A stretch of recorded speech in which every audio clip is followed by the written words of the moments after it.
Do you want to know what it's like to hang out with MS-13 in El Salvador? Or how the Russian mafia fought battles all over Brooklyn in the 1990s? Well, what about that time I got lost in the Burmese jungle hunting the world's biggest meth lab? I'm Sean Williams. And I'm Danny Gold. And we're the hosts of the Underworld Podcast. We're journalists that have traveled all over, reporting on dangerous people and places. And every week, we'll be bringing you a new story about organized crime from all over the world. Available wherever you get your podcasts. The fire broke out near the Circus Maximus. This stone-wrought racecourse and entertainment venue stood in a valley between the Aventine and Palatine hills of Rome. Stocked with highly flammable wares, the wooden shops surrounding the circus went up in minutes, while heavy winds carried the blaze into neighboring districts. Before long, the inferno was besieging 4 of the city's 7 hills, and the vigiles, the corps tasked with firefighting and upholding public safety, were overwhelmed. Their primary means of combating the flames, buckets of water, proved ineffective. Changing tactics, they tried to level buildings so the rubble could act as barricades to the fire, without success. In apocalyptic fashion, the extreme heat, measuring approximately 1,100 degrees Fahrenheit, sprang up and over the barriers and raced along its path of destruction. People fled their homes in droves while others looted in a frenzy. The narrow streets became clogged with a terror-stricken multitude, making it more difficult to escape the conflagration. It raged for 9 days, uninterrupted but for a brief respite, leaving 2/3 of the city in ruins. The year was 64 AD, and this was the worst disaster Rome had witnessed in living memory. Soon, rumors spread around the refugee camps that had sprung up in the wake of the catastrophe as to what or who caused it. According to hearsay, torchbearers were seen setting the blaze, and when bystanders demanded they explain themselves, the arsonists claimed to be acting on orders issued from high up. Some rumor mongers even claimed to know who had given the directive: the emperor himself. This was Nero, that fleshy decadent of 27 years who had acceded to the throne just over a decade earlier. In truth, the princeps couldn't have set the fire himself since he was out of town at the time of its eruption. Furthermore, many, probably most modern historians, doubt whether he in any way set the cataclysm in motion. Nevertheless, one of the damning allegations that circulated among the Roman citizenry after the Great Fire has shaped the emperor's reputation to the present day. It accuses Nero of a diabolical act that found expression in blazing technicolor in the 1951 film Quo Vadis, directed by Marvin Leroy and starring Peter Ustinov as the much-abhorred despot. In its most famous sequence, Nero orders Rome razed to the ground so a new city, Neronopolis, named for and dedicated to him, can be built upon its ashes. Ustinov never stops chewing the scenery even for a second, and boy is he chomping away as Nero watches the firestorm at a safe distance outdoors. Inspired by the hellscape he created, he calls for his lyre and strikes up a tune. With Ustinov's purposefully pitchy and shouty delivery, the emperor sings as flames engulf the city. Nero fiddled while Rome burned. So the saying goes, even though Nero was no fiddler and his infernal aria is probably apocryphal. Strictly speaking, the expression is untrue. Nevertheless, it captures a certain truth. Nero was self-absorbed, and he did have a deplorably warped set of priorities. His art mattered far more to him than his subjects' well-being. Last episode, we heard about Nero's rise to power, his burgeoning love of the performing arts, as well as the assassination of his mother, Agrippina. Today, we'll hear about a sprawling conspiracy to assassinate him. As will become evident, both his megalomania and his pursuit of artistic excellence intensified in the wake of his matricide. Both proved pivotal in turning the Roman elite against him, and his murder-a-minute regime ultimately ended with his downfall. This is The Art of Crime, and I'm your host, Gavin Whitehead. Welcome to Episode 4 of Assassins. What an Artist Dies in Me, Nero, Part 2.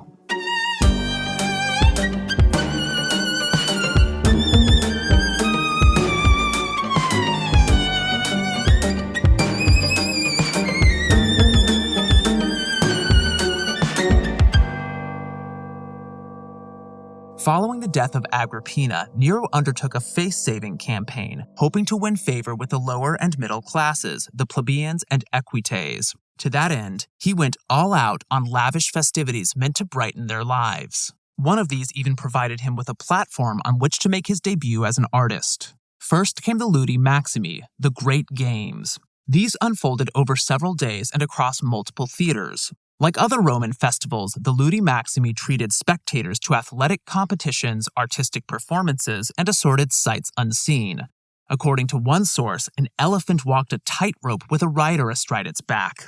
Likely under duress, noblemen took the unseemly step of singing and dancing on stage, while others duked it out with ferocious beasts in gladiatorial games. All these activities long considered undignified and thus unsuited to the nobility.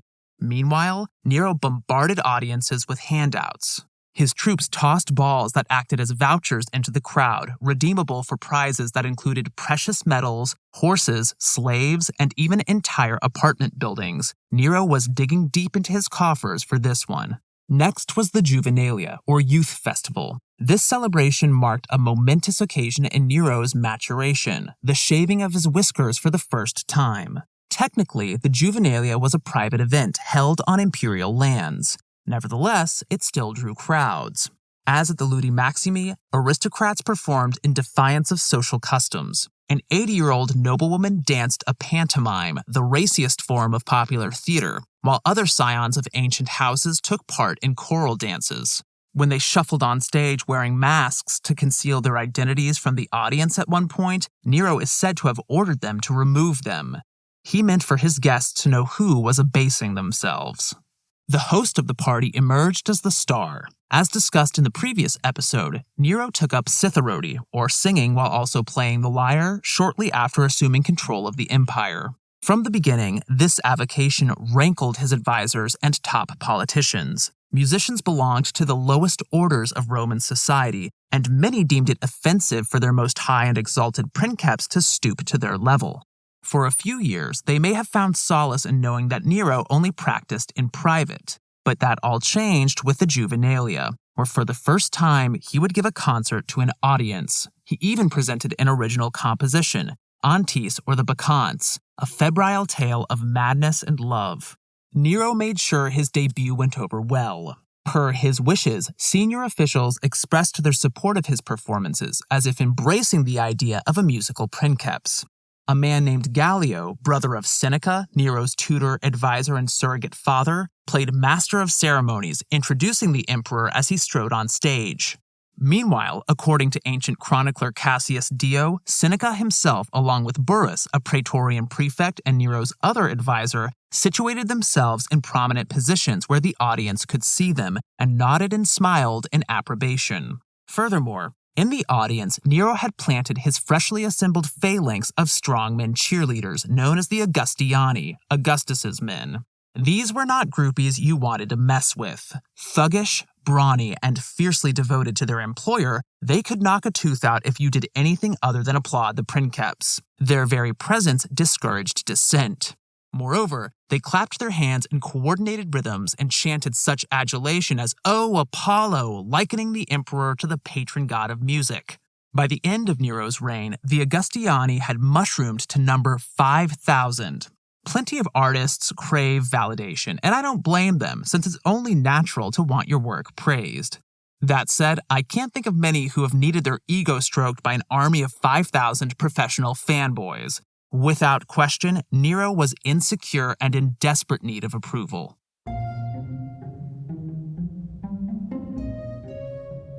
At least he was on stage. He almost seemed indifferent to whether aristocrats, statesmen, and soldiers approved of his performance as emperor. In addition to citharody, Nero had taken up charioteering. Indeed, toward the end of his life, he would race chariots in competition, more on which later. Much like artists, however, athletes were frowned upon, and this pastime too was seen as beneath him. Yet this was far from his worst offense. Few may have admitted it out loud, but a general uneasiness increased as the princeps grew more brutal and brazen in his abuses of office. By the time of the Great Fire in 64, Nero had taken violent precautions to secure his grip on the throne. As we covered in the previous episode, it was widely taken for granted that only descendants of Rome's inaugural emperor, Caesar Augustus, were eligible to reign. Based on this assumption, Nero commanded the assassination of virtually anyone with so much as a drop of Augustus's blood in his veins to safeguard his position. In another act of cruelty, he banished his first wife, Octavia, to an island and ordered her execution on trumped-up charges of infidelity.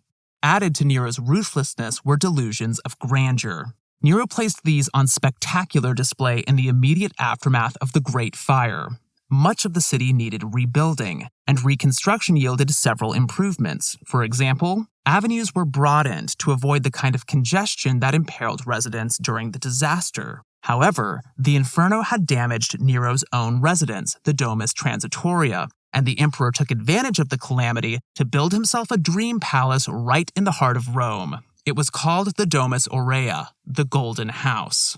Newly widened and reconstructed at a steeper gradient, the Sacra Via, Rome's main thoroughfare, led straight to its entrance.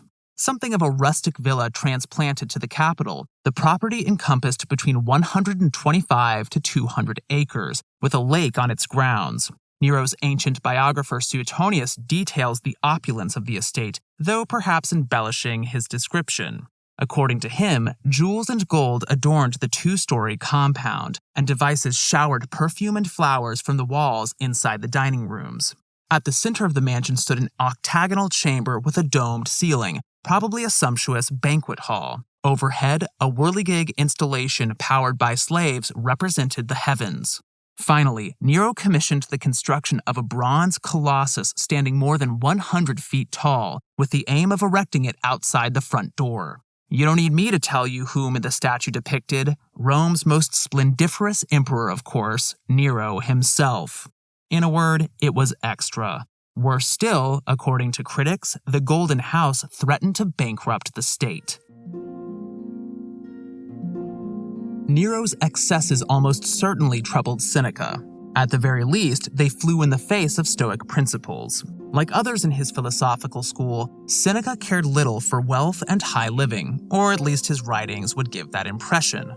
As many modern-day scholars have noted, however, Seneca amassed a fortune throughout his career, and he lived more comfortably than many of his countrymen. Still, the exorbitant luxury of the Golden House may well have struck him as distasteful.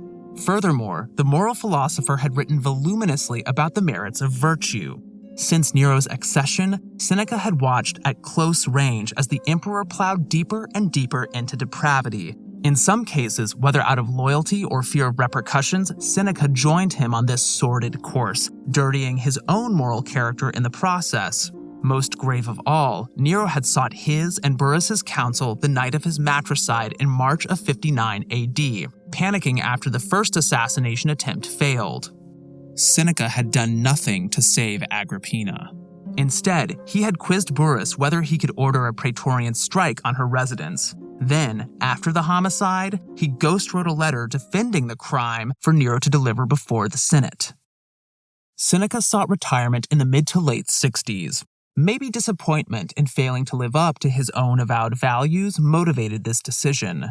Maybe he felt complicit in Nero's offenses. Maybe he worried that cleaving too close to the out-of-control princeps would endanger his own life. Or maybe he reckoned that his son had simply set at court. Burrus passed away in 62 AD, after which Seneca's influence withered.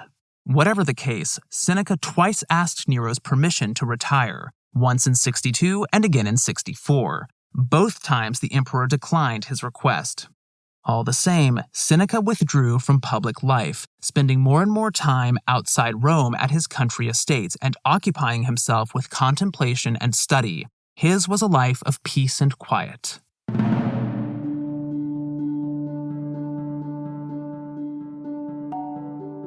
These were harder to come by in Rome. In the spring of 65, a group of conspirators prepared to rise up in arms against Nero, the single greatest threat to his ascendancy to date.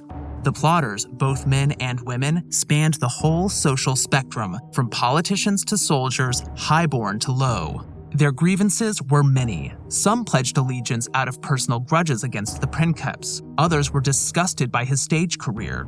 Still others balked at his mismanagement of state funds. Many could not forgive him for the assassination of Agrippina. Seeking a princeps who could take control once the conspirators had booted Nero from the throne, they alighted on an affable aristocrat named Gaius Calpurnius Piso. This choice was a bold one because Piso bore no relation to Caesar Augustus. However, as alluded to already, the rules of succession were not hard and fast. Yes, Nero and his 3 imperial predecessors had descended from Augustus, but no law had mandated this. The conspirators decided it was worth the gamble to test this norm and install Piso. The conspiracy revved its engine for a while without going anywhere. It had a future leader in Piso, but at present the would-be assassins lacked leadership. Then, one of the Confederates, Epicharis, a whip-smart freedwoman and a courtesan in service to Seneca's brother, Aeneas Mela, took it upon herself to push the plot forward. She had traveled to Campania on business one day when she paid a visit to the naval squadron at Misenum. Members of this unit had aided Nero in the hit on Agrippina. One of them often grumbled that he had never received an adequate reward for his efforts. He chanced to vent his frustrations to Epicharis, who saw an opportunity to strengthen the conspiracy. If he could bring his fellow sailors on board, Epicharis promised, she would see to it that he was rewarded. The enticement backfired. The mariner betrayed Epicharis to Nero, who summoned her for questioning, whereupon she denied any involvement in a plot. She hadn't named any of her accomplices, and nobody could furnish evidence of the conspiracy. Nevertheless, Nero sensed danger and held Epicharis in detention. Her misstep put the emperor on guard. The Pisonians appear to have thought they could still bring off the plot if they acted fast. On April 19th, Nero had plans to attend the closing ceremonies of an annual religious festival at the Circus Maximus, the fire damage from 9 months prior already repaired. A consul delegate called Lateranus would make the first move as the emperor neared the racetrack. Able to get close to him by virtue of his office, he would kneel before the princeps and take him by the knees, as if to make a personal appeal. Then, without warning, he would tighten his grip, restricting Nero's movement. Next, a stick-in-the-mud senator, Flavius Scaevinus, would make political history by stabbing the emperor, prompting other knifemen to fall on their target. The same basic ploy had served the assassins of Julius Caesar well in 44 BC. Scaevinus had procured a sacred dagger for the slaying and kept it enshrined in a temple near his home. The night of April 18th, he directed his freedman, Malichus, to sharpen and polish the blade as well as to assemble a first aid kit of bandages and tourniquets, presumably to treat any injuries Scaevinus sustained. These instructions looked sketchy to Malichus's wife, whose name the historians have not recorded. Something earth-shaking was about to go down, she suspected, something other members of the household knew about. Hoping for a handsome reward, she persuaded Malichus to seek a private audience with Nero, and after he had done so, he produced the whetted dagger as evidence of what appeared to be a conspiracy. Scaevinus found himself before Nero in short order, swearing up and down that he had no part in a plot against his life. He was soon joined by Natalis, another conspirator whom Malichus's wife had seen in Scaevinus's company. The 2 men were taken to separate rooms and interrogated. Their accounts of recent conversations between them differed markedly, arousing suspicion. Instruments of torture were laid out before them, and it was all over. Knowing their captors would flay them alive or scorch them with hot irons, both confessed, naming key allies. So began the bloodbath. The first order of business was to round up the traitors. Disquiet crept across the capital as guards fanned out and surveilled the populace. Watchmen took up posts on the Servian wall, visible to anyone who looked that direction, as well as along the Tiber River, keeping an eye peeled for those who might try to escape by boat. Praetorians dragged conspirators out of their homes, restrained by manacles. A teeming mass of detainees accumulated outside the imperial palace, too many in number for the torture chambers to hold them all. One by one, the rebels fell. It was Natalis who disclosed Piso's involvement in the conspiracy. When Piso discovered the plot was done for, he shut himself up in his home and slashed his wrists just as soldiers were approaching his doorstep.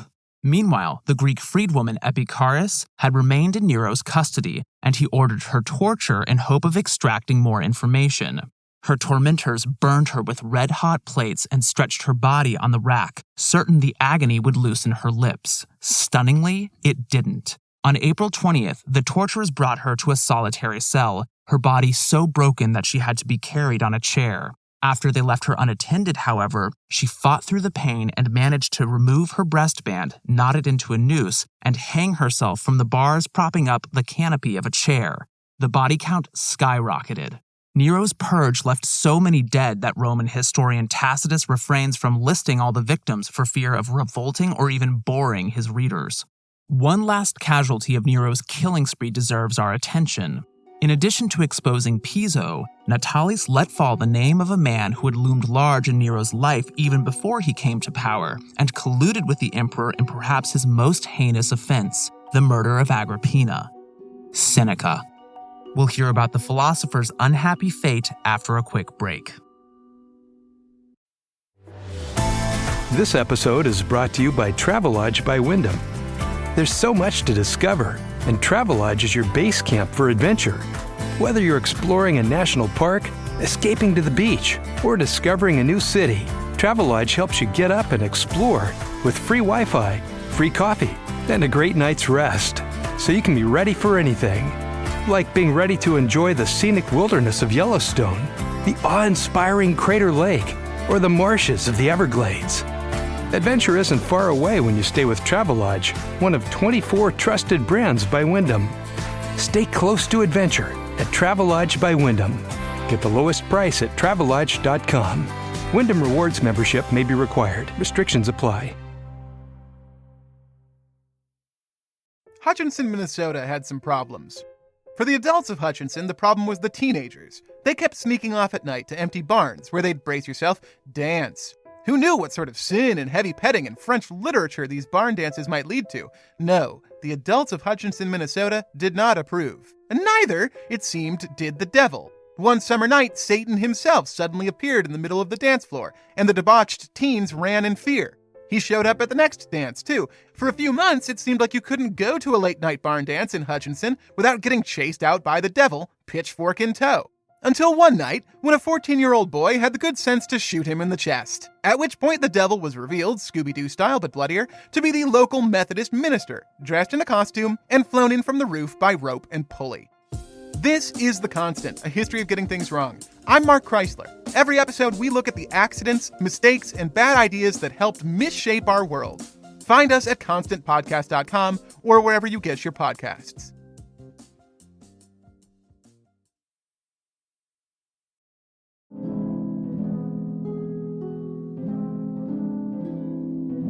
It had taken little to damn the philosopher in the eyes of the emperor.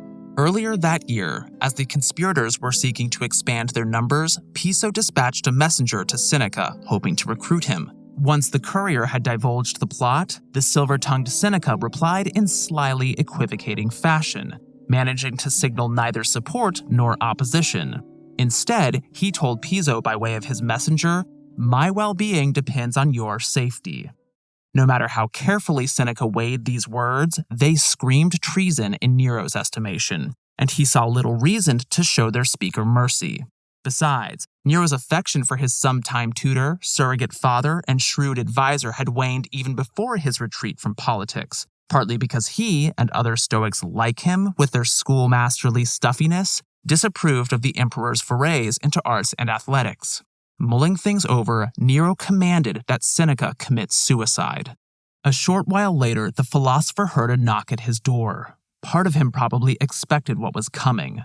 A centurion entered and made him aware of the emperor's orders. Accepting his fate, Seneca inquired if he might first have a look at his will, apparently with an eye toward deeding his assets to two close friends who happened to be present. The soldier declined his request, at which point Seneca turned to his companions and, according to Tacitus, explained that he could leave them nothing but the imago, the image of his life. Seneca prepared a cup of hemlock so that he could die in imitation of his hero, Socrates, the Greek philosopher who had swallowed the same poison and ended his own life about 450 years prior. For whatever reason, Seneca changed his mind and opted instead for a death more common in Rome. He would open his veins and bleed to death. His wife, Paulina, made ready to accompany him to the underworld. Ancient sources disagree as to whether she chose this voluntarily, unwilling to live life without her husband, or whether Seneca browbeat her into it. Whatever the case, they placed their arms side by side, and taking up a blade, Seneca pressed down and drew it over both limbs, slashing himself and Paulina with a single stroke. Death did not come swiftly for the philosopher. When after some time he still hadn't succumbed to blood loss, he cut himself behind the knees and around the ankles to quicken the process. Husband and wife withdrew to separate rooms. The crippled Seneca supported by slaves, freedmen, as well as his friends. Neither wished to witness the other's dying agonies. Against all odds, Paulina survived the bloodletting, having wrapped her wounds with bandages, and carried on solo for several years. It's uncertain why she abandoned the suicide pact, but she may have done so realizing that Nero cared little whether she lived or died. Despite his sundry injuries, Seneca persisted. He finally called for the cup of hemlock, still on hand, and gulped it down. He waited for paralysis to overcome him, as it had Socrates when he drank the poison, but it never happened. Foiled again, Seneca had himself brought to his bath, where he drew hot water and immersed himself in it. In the end, the steam suffocated him. Scholars have long puzzled over Seneca's demise as portrayed by Tacitus. The historian's tone remains elusive. Is this a 3-act tragedy or more of a parody of Socrates' suicide? There are no clear answers to that one, but many agree that in his last moments, Seneca was mindful of his posthumous reputation. In Dying Every Day, James Romm ruminates on Tacitus's wording when Seneca declares that he can only leave behind the imago of his life. Depending on context, Romm explains, imago can carry multiple meanings in Latin. Like its English derivative, it can denote image or shape. At the same time, it can also signify illusion, phantom, or false seeming, a figment of the imagination. Based on these various definitions, Seneca was saying that he could bequeath nothing but an image of his life, perhaps an artificial one that he himself was molding as he perished. But what was that image? There's one detail I haven't mentioned yet that strikes me as telling. According to Tacitus, Seneca dictated one last work to his scribes as he awaited oblivion, presumably on morals. Stoics like him advocated reason, virtue, and forbearance, even in the face of insurmountable hardship. By philosophizing even as death bore down on him, perhaps Seneca was crafting an image of himself as the ultimate Stoic, meeting his doom with a level head and searching for truth until his dying breath. There's a nobility to Seneca's final exit in this regard. Then again, it's possible that Tacitus means to cast it as affected and hollow, an imago in the false-seeming sense. The more favorable interpretation of the great sage's suicide has enjoyed a long afterlife. Take The Death of Seneca, a 1612 painting by Flemish Grand Master Peter Paul Rubens, held by the Museo del Prado in Madrid. Featured on the Art of Crime website, it depicts the haggard and bedraggled Seneca standing nearly naked in his bath. Rivulets of blood trickle down his left arm, staining towels held beneath the wound by a servant. At first glance, this is not the Seneca we read about in Tacitus, his legs gashed up and no longer able to support his own weight. This Seneca bears himself up despite the agony, immense though it is judging from the pained look on his face. Yet this Seneca, like Tacitus's, has work to do and intends to do it even as he dies. His eyes are gazing into the distance as if in thought. Beside him, a scribe kneels down with paper and quill in hand, attending to the philosopher's every syllable as he meditates out loud. Even as the life force flows from his veins, the picture implies, he will live on through his last words. In her New York Review of Books article, How Stoical Was Seneca?, Mary Beard describes this, along with other idealized versions of Seneca's final hour, as, quote, a triumph over death, not a defeat by it, unquote. In the fullness of time, this episode would burnish Seneca's reputation while tarnishing Nero's.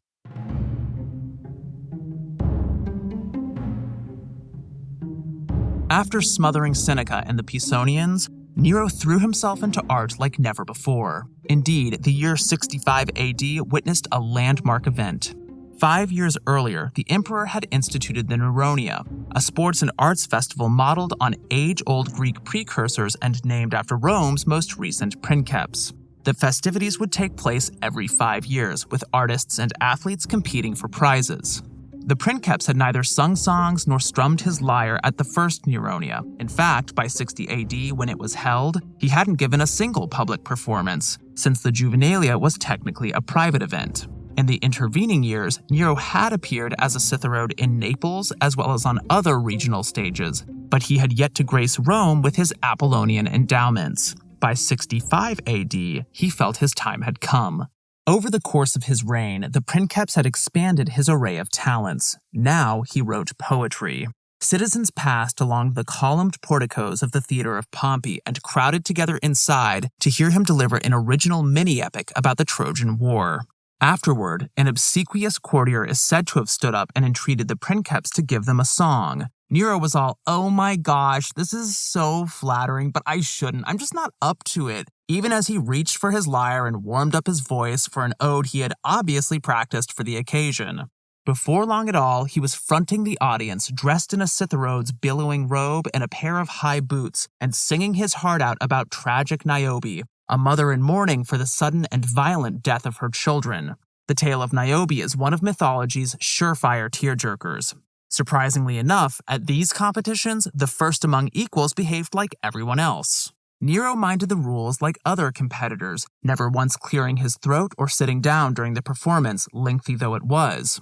After he finished, he went down on one knee in a show of humility. The audience exploded with applause, led by the Augustiani, while Praetorian toughs patrolled the crowds, roughing up those who failed to clap loudly enough. It's as if spectators were putting on a show of their own, performing appreciation of Nero's artistry lest they face punishment. Professor of Classical Languages and Literature Shadi Barch has noted this dynamic. In Actors in the Audience, Theatricality and Doublespeak from Nero to Hadrian, Barch calls theater under Nero, quote, a site of a reversal of actor-audience relations, unquote, claiming that Nero effectively trained his audience to become performers. Having savored glory, Nero craved more. He turned his attention to his most ambitious artistic and athletic undertaking yet. He had long yearned to tour Greece, the birthplace of numerous traditions he adored. While he had made plans to take the trip some time ago, they had never come to fruition. Now, at last, they would. This was not a holiday. He would compete in Greece's historic sports and art festivals, and he took this enterprise in deadly earnest. The emperor contacted the proper authorities and made it known that he wished to take part in 4 sets of games, those at Olympia, Delphi, the Isthmus of Corinth, and finally Nemea. This was a wish not so easily granted. Each of these took place on its own 4-year cycle, and they never would have fallen within the same 12 months. Scrambling, the festival organizers reshuffled the schedule so that all 4 would occur during the princeps' visit. As the date of his departure drew near, he would have felt a mixture of excitement and nerves. For more than a decade, Nero had sharpened his skills as an artist and athlete, and now he had a chance to show what he was made of. Yet he would come home crestfallen if he failed to perform to the best of his abilities. He couldn't have held himself to a higher standard. It was his most fervent desire to earn the title of Periodonakes, bestowed on those who placed first in all 4 of the Greek games. As he had done in public already, Nero would race chariots and sing with his lyre. Yet he had also extended his roster of skills to include tragic acting. Unlike Citherodes with their trademark robes, tragic performers donned various costumes based on character, whether male or female, since they portrayed members of both sexes as needed. Beggars wore rags while kings and queens arrayed themselves with regal finery. In further contrast to Citherodes, actors covered their faces with masks. In most cases, this costume piece would have represented the eyes, nose, and mouth of the appropriate character. Much like today, performers would have made use of props as well. The thespian portraying the central character often appeared with 1 or 2 supporting actors who helped tell the story. As in the case of Citherode, however, tragic acting competitions were all about displays of individual talent on the part of the lead. As a result, these performances played more like self-contained monologues as opposed to complete tragedies with a full cast. According to historians of Roman theater, Nero may have made several breaks with custom while giving performances. He likely wore a mask resembling his own facial features rather than those of his character, lest it be forgotten that audiences were watching an emperor in action. When he portrayed women, Nero's mask may have evoked the visage of his second wife, Poppaea. Throughout his many turns in Greece, Nero brandished a scepter at one point and wore chains at another, yet his were wrought from gold instead of iron, as only befitted an emperor. Ancient sources list a number of characters in Nero's repertoire, most if not all of them derived from Greek mythology. His preference for one role in particular has received more scholarly attention than others. This was Orestes, son of Agamemnon, king of Mycenae. After Agamemnon serves in the Trojan War and sails back home, his wife Clytemnestra slaughters him in his bath like a sacrificial swine. Then she assumes tyrannical control of Mycenae, aided by her paramour Aegisthus. The slain monarch's son, Orestes, is spirited away from his childhood home and ostensibly robbed of his inheritance. Years later, however, he returns to avenge his father's death. In the guise of a beggar, he infiltrates the royal palace and cuts down Clytemnestra along with her bedfellow. The ghost of Clytemnestra summons the Furies, earth-dwelling deities with snakes for hair, imploring them to terrorize her son as retribution. The vile divinities hound Orestes from isle to isle, nearly driving him out of his mind. After many wanderings, Orestes staggers into Athens, where he stands trial for murdering Clytemnestra and is ultimately acquitted. Nero's choice to play Orestes has made historians cringe. After all, both actor and character committed matricide. Every time Nero set foot on stage as the Mycenaean mother-slayer, he reminded spectators of the crime they had in common. In so doing, he potentially damaged his own reputation, since many at home and abroad had condemned the murder of Agrippina as an egregious breach of filial piety as well as an abuse of imperial power. Then again, Edward Champlin has interpreted Nero's choice in a more becoming light. In his 2005 biography of the ruler, simply titled Nero, Champlin argues, quote, "For Nero, the golden key to the story of Orestes was not that he was a matricide, but that he was a justified matricide," unquote. In the myth, Champlin writes, Clytemnestra robs Orestes of his birthright, the Mycenaean throne, at least until he exacts revenge. As a ruler, moreover, she proves a tyrant, and not just that, but a female tyrant, opening her up to intense resentment. By taking the role of Orestes, Nero perhaps implied that he was as much a victim of an overreaching mother as the mythical revenger. He may have also hinted at the suffering Romans would have endured if Agrippina had attained supreme power. As Champlin points out, these sentiments chime with the spin campaign Nero undertook in the wake of his mother's assassination, especially his ghost-written speech to the Senate. As the emperor sang and acted his way across Greece, he practiced good sportsmanship and appears not to have expected special treatment. Okay, he is said to have had a rival put to death, and he did talk trash behind others' backs. But he showed respect for his competitors in face-to-face interactions.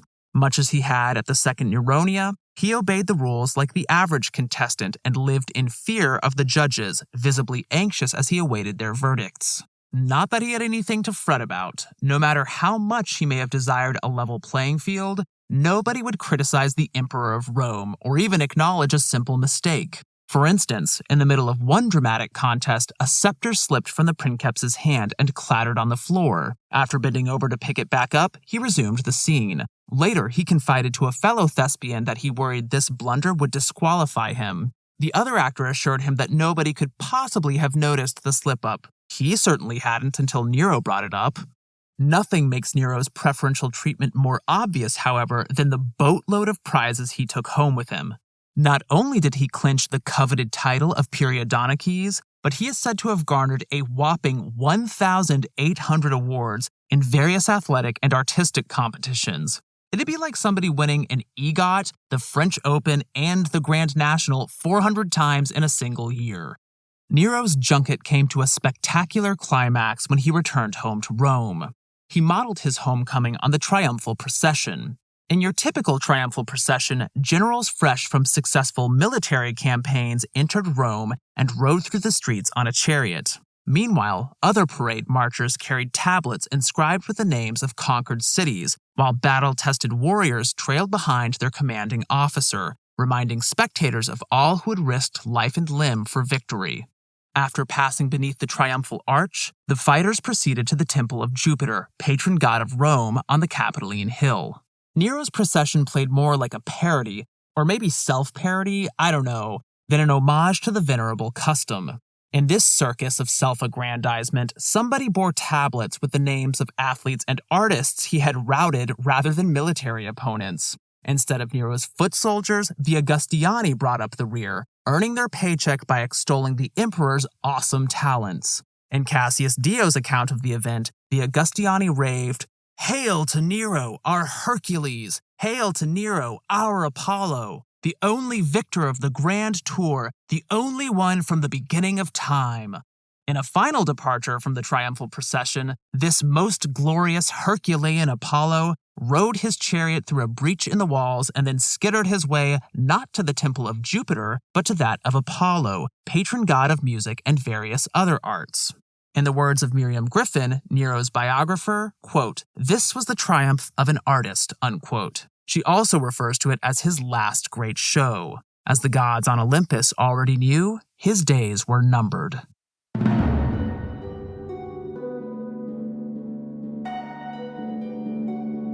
Around March 20th in 68 AD, the 9th anniversary of his mother's killing, Nero received reports of a revolution in the provinces. He was in Naples and, deeming the threat negligible, elected to stay there. Before long, however, a new development ruffled his feathers. The Spanish governor Galba, a general in his 70s who still knew how to throw down on a battlefield, had joined the insurrection.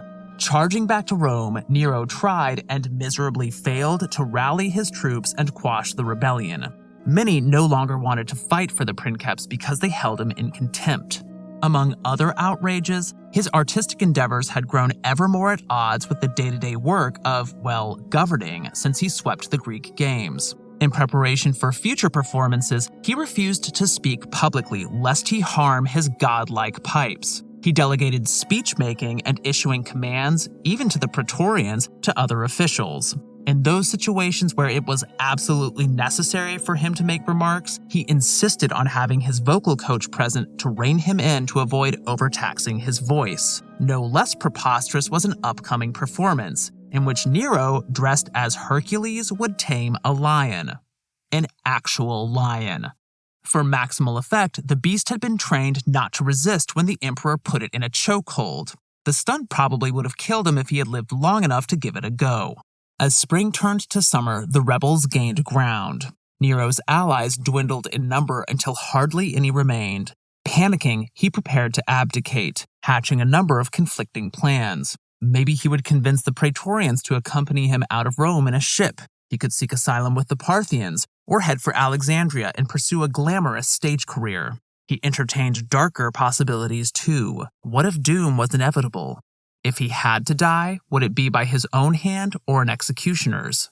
He inclined toward the former and turned to Locusta, the resident druggist who had cooked up the poisons that took down Claudius and Britannicus alike. From her mortar and pestle came another toxin, which Nero stashed in a golden box, just in case it came to that. However, as he slept in fits and starts one night, his bodyguard removed the container and defected from the palace. Finally, on June 9th, the Senate voted and proclaimed the invading Galba the new princeps of Rome. At the same session, they called for Nero's execution. Despair rushed over him. Determined to die, he searched the palace for a swordman who could take his life for him. To his horror, he found its halls virtually deserted. "Have I then neither friend nor foe?" he demanded of the silent, unpitying walls. As it happened, he did have a friend. Nero cried out again, and this time a freedman named Phaon appeared, proposing that he leave the palace and seek refuge at his country villa. Nero accepted and, saddling up, traveled to Phaon's estate in disguise. 3 or so years earlier, the princeps had envisioned a 100-foot statue of himself, as if he were a god. Now, he was an outlaw, and he would die like any other mortal if the authorities caught up with him. Lying on a thin mattress at Phaon's dwelling, Nero realized that running was futile. His pursuers would hunt him until they had his head on a stake, and he informed his entourage that he would take his own life. They dug a shallow grave while Nero wailed and wallowed in self-pity. He had brought 2 daggers with him, yet lacked the resolve to unsheath either and put them to use. He vacillated, losing the will to kill himself one moment and regaining it the next, especially when his companions reminded him of the punishment that lay in store for him. The Senate would have him killed in the ancient fashion, which entailed executioners forcing his neck into the fork of a tree and bludgeoning him to death with heavy rods. Then, his mangled corpse would be cast from the Tarpeian rock, a fate reserved for the most infamous criminals. Still, Nero hesitated. Only when he heard the hoofbeats of an approaching cavalry unit intent on his capture did he overcome his fear. He drew one of his daggers and stuck it in his neck. Though painful and messy, the wound had not killed him. It seemed as if the squadron would detain him alive. One of Nero's freedmen stepped forward and put the wretch out of his misery, taking hold of the blade and driving it deeper to ensure it would sever his carotid artery. "This is loyalty," Nero sputtered as the life oozed out of him. Moments later, a guardsman stormed in as Nero lay dying. The soldier attempted to tend to his injury, but aware that he was done for, the fugitive gasped simply, "Too late." Those were to be the odious emperor's last words. They're far from famous, but others he uttered before heading off to Hades certainly are. As he watched his subordinates dig his final resting place, he grieved for the future of the Roman stage. Between anguished sobs, Nero lamented, "What an artist dies in me." Next episode, we leap forward to Nazi Germany and talk about a painter who was implicated in a plot to assassinate Hitler. You've been listening to The Art of Crime, created, written, and narrated by yours truly, Gavin Whitehead. Liam Bellman Sharp edited sound and composed the score. Last but not least, 1,000 thanks to research and production assistant Ken Symphonies. The Art of Crime is part of the Airwave Media Network. To find out more about their excellent programming, visit www.airwavemedia.com. If you like what you heard on The Art of Crime, please tell the world, by which I mean everyone you know, plus the occasional stranger. Also, if you can, take a moment to rate and review the podcast. It goes a long way in helping others find out about the show. Finally, all throughout history, artists have relied on the support of patrons to make their work. The same holds true for podcasters making shows about historical artists, so please consider making a donation at www.patreon.com/artofcrimepodcast. Every bit counts and is massively appreciated. As a reminder, be sure to check out the Art of Crime website at www.artofcrimepodcast.com. It features all kinds of images relevant to the show, including maps, drawings, paintings, photographs, sheet music, and more. You can also follow us on Facebook at Art of Crime Podcast, Instagram at Art of Crime Podcast, and Twitter at Art of Crime Pod. If you have questions, comments, or feedback, please don't hesitate to drop me a line at artofcrimepodcast@gmail.com. Thanks for listening, and until next time.